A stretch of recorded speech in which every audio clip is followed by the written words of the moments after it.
गौरीपूजनामुळे फुले हारही विक्री जोमात. गौरपूजनाकरिता हारांचे भाव ठरू लागले चढे.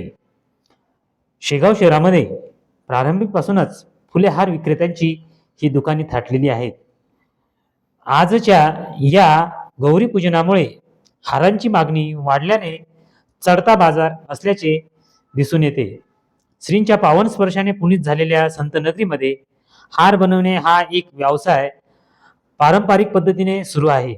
शेगाव शहरामध्ये फुलांची हराशी होण्यासाठी एक स्पेशल स्थळ निश्चित आहे.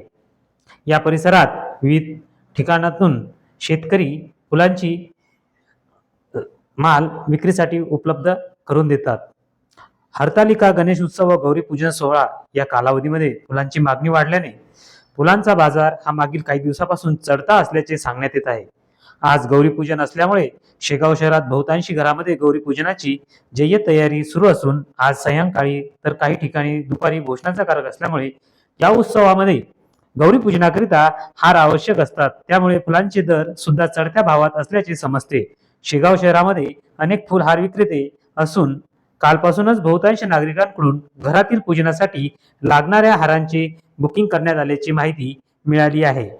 यावेळी फुल महागल्याने हारांचे दर सुद्धा मागील वर्षीपेक्षा चढते असल्याची माहिती मिळाली आहे. विशाल असोरकर, जनसमूह न्यूज, शेगाव. सध्या फुलाचे भाव 1000 रुपये गुलाब चालू आहे.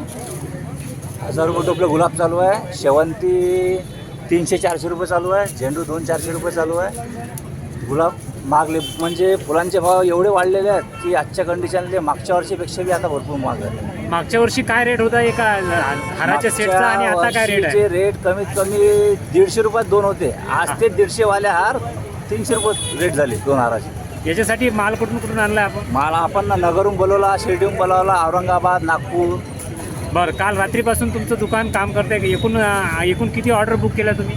ऑर्डर तर भरपूर बुक असतात आमच्या यावर्षी, म्हणजे 450, 500, 600 ऑर्डर असतात. बरं, तरी ह्यावेळेस तुम्हाला मदत करायला कोण सहकार्य करू? मदत आम्ही 3 जण करतो आमची. ओके, ठीक आहे. तरी ह्यावेळेस फुल महागल्यामुळे हार महागल्यामुळे म्हणजे यावर्षी मागच्या वर्षीपेक्षा पण जास्त रेट वाढलेले आहे.